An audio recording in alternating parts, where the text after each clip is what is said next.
Bismillahirrahmanirrahim. Assalamualaikum warahmatullahi wabarakatuh. Segala puji bagi Tuhan yang Maha Pengasih dan tidak pilih kasih, Tuhan yang Maha Penyayang yang tidak pilih sayang. Berkat kasih dan sayangnya lah kita masih bisa bertemu di secara daring seperti sekarang ini. Dan tak lupa pula kita kirimkan salawat serta salam kepada junjungan kita, ialah sang solusioner sejati kita, Baginda Muhammad SAW, yang telah menggulung tikar-tikar kebatilan dan mengempaskan ajaran-ajaran kebenaran yang seperti kita nikmati sekarang ini.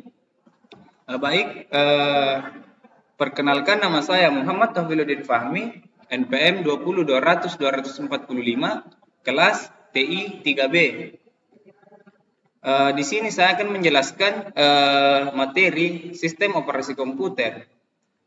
Nah, di sini materi yang saya angkat ialah struktur dasar sistem komputer.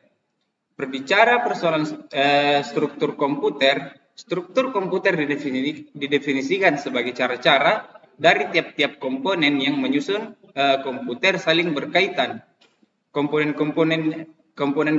disusun dengan alur bus yang mengalirkan data, alat dan mengendalikan antar komponen tersebut.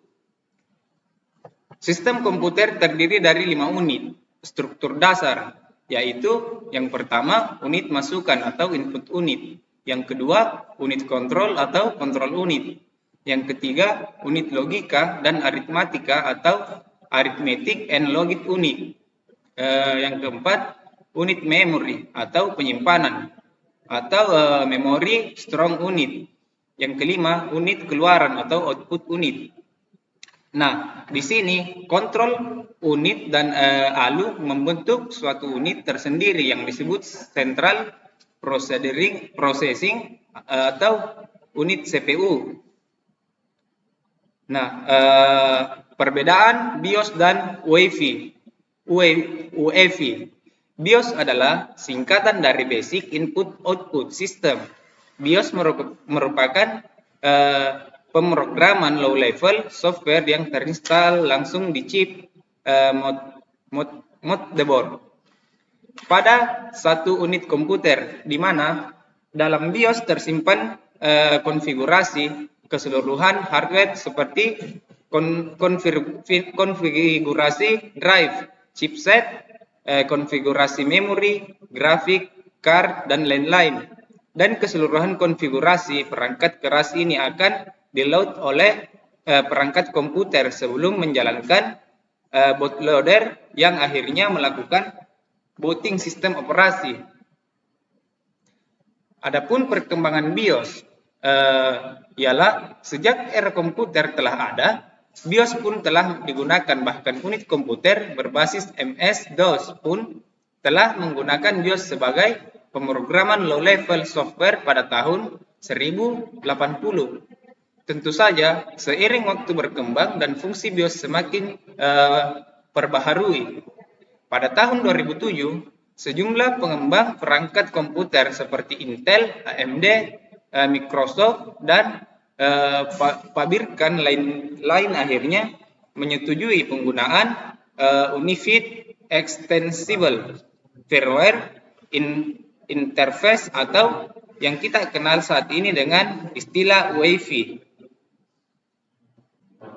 UEFI, Unified Extensible Firmware Interface atau UEFI, adalah standar baru firmware interface untuk PC yang didesain untuk menggantikan BIOS. UEFI awalnya dikembangkan oleh Intel dan diberi nama EFI. Namun sebuah grup yang terdiri dari 140 perusahaan mengambil alih pengembangannya dan menamainya Unified EFI atau UEFI.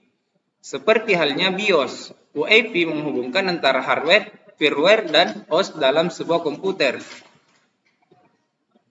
Nah, di sini berbicara persoalan BIOS versus UEFI, BIOS harus berjalan dalam mode prosedur 16 bit dan hanya memiliki 1 MB ruang untuk dieksekusi masuk. Ini memiliki masalah dalam menganalisa beberapa perangkat keras sekaligus yang menyebabkan proses boot lebih lambat. Sedangkan UEFI dapat berjalan dalam mode 32 bit atau 64 bit. Firmware UEFI bisa boot dari drive 2,2 TB atau lebih besar. Batas teoritas adalah 9,4 zettabyte atau 1 Gbps sama dengan 1,180,591,620,72 TB. Manajemen memori. Berbicara persoalan manajemen memori, otomatis berbicara dengan memori utama sebagai sumber daya yang harus dialokasikan dan dipakai bersama di antara sejumlah proses yang aktif.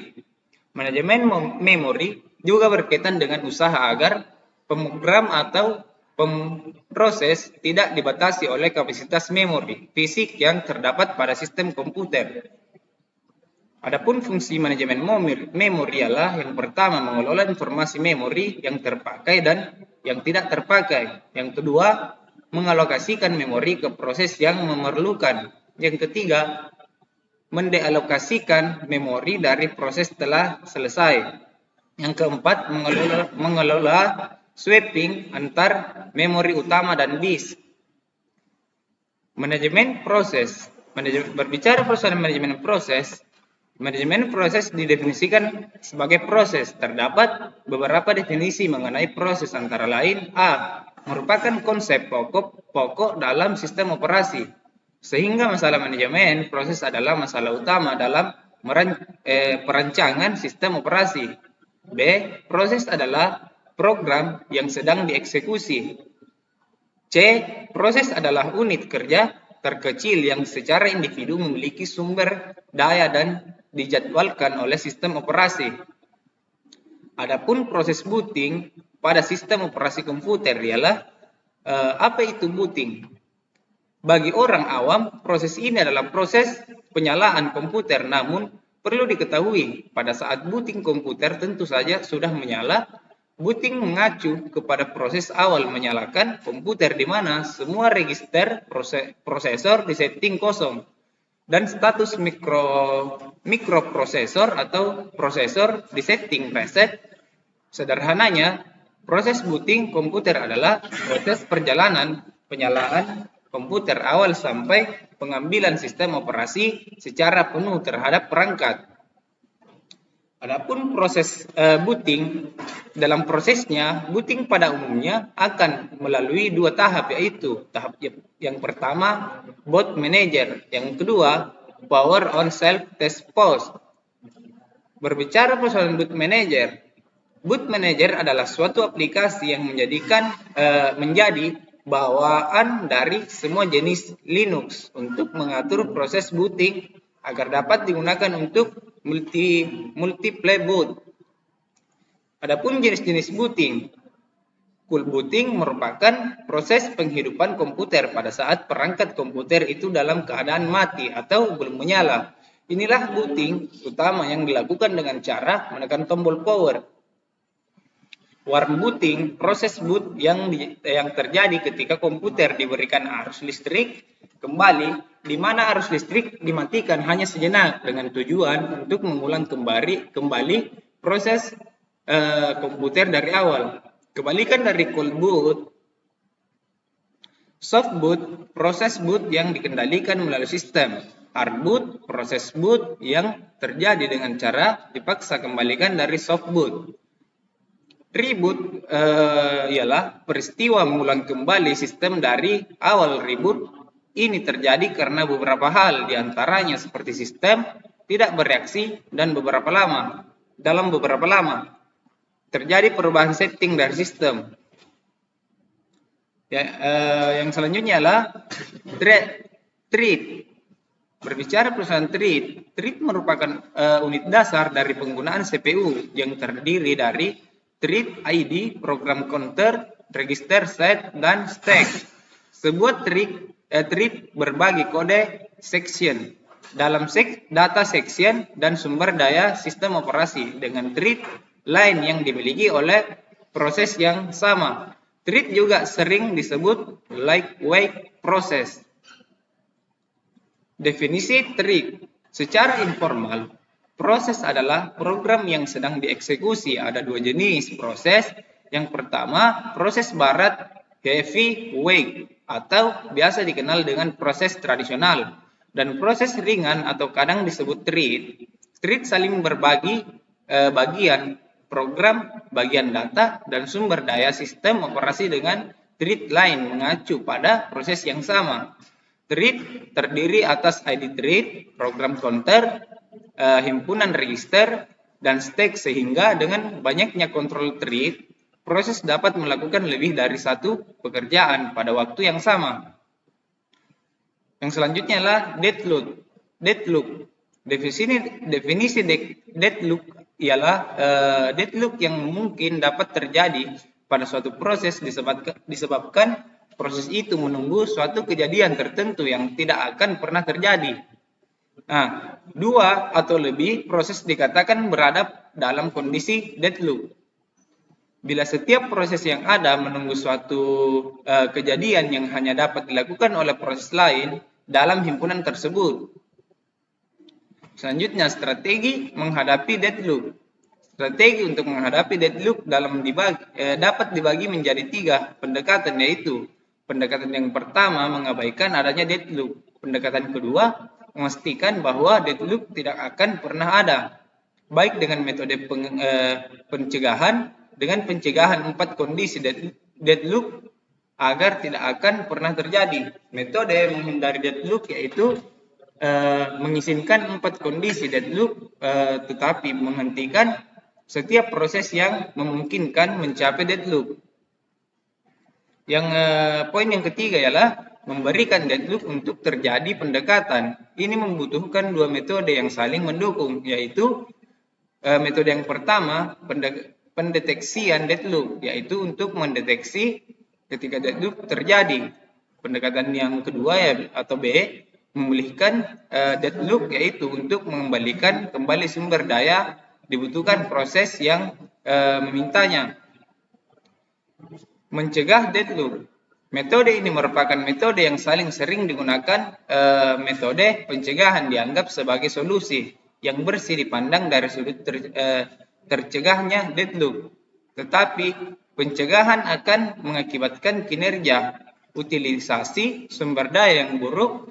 Metode pencegahan menggunakan pendekatan dengan cara peniadakan 4 syarat yang dapat menyebabkan deadloop terjadi pada saat eksekusi Kaufman atau pada tahun 1971. Menghindari deadloop, pendekatan metode ini adalah dengan hanya memberi kesempatan ke permintaan sumber daya yang tidak mungkin akan menyebabkan deadloop. Metode ini memeriksa dampak pemberian akses pada suatu proses jika pemberian akses tidak mungkin menuju kepada deadloop. Maka sumber daya akan diberikan pada proses yang meminta. Jika tidak aman, proses yang meminta akan disuspend sampai suatu waktu permintaannya aman untuk diberikan. Kondisi ini terjadi ketika setelah sumber daya yang sebelumnya dipegang oleh proses lain telah dilepaskan. Mungkin itu saja yang bisa saya sampaikan. Jika ada kelebihan kata yang sempat saya ucapkan dari tadi, itu real datangnya dari Allah Subhanahu wa Ta'ala. Jika ada kekurangan kata yang saya sampaikan dari tadi, itu real datangnya dari saya pribadi. Saya mengutip pesan dari Kakanda Ki Hajar Dewantara, jadikanlah semua tempat sebagai sekolah, dan jadikanlah semua orang sebagai guru. Janganlah engkau berjalan di depanku, karena aku tak mampu mengikutimu. Janganlah engkau berjalan di belakangku, karena aku tak mampu menjadi pemimpinmu. Namun berjalanlah di samping kiri dan kananku, dan temani aku mengukur langkah tak berjarak, sehingga kita menemukan kebenaran yang sesungguhnya. Awali dengan niat, laksanakan dengan penuh cinta, yakinkan setiap usaha sampai. Wabillahi taufiq wal hidayah. Wassalamualaikum warahmatullahi wabarakatuh.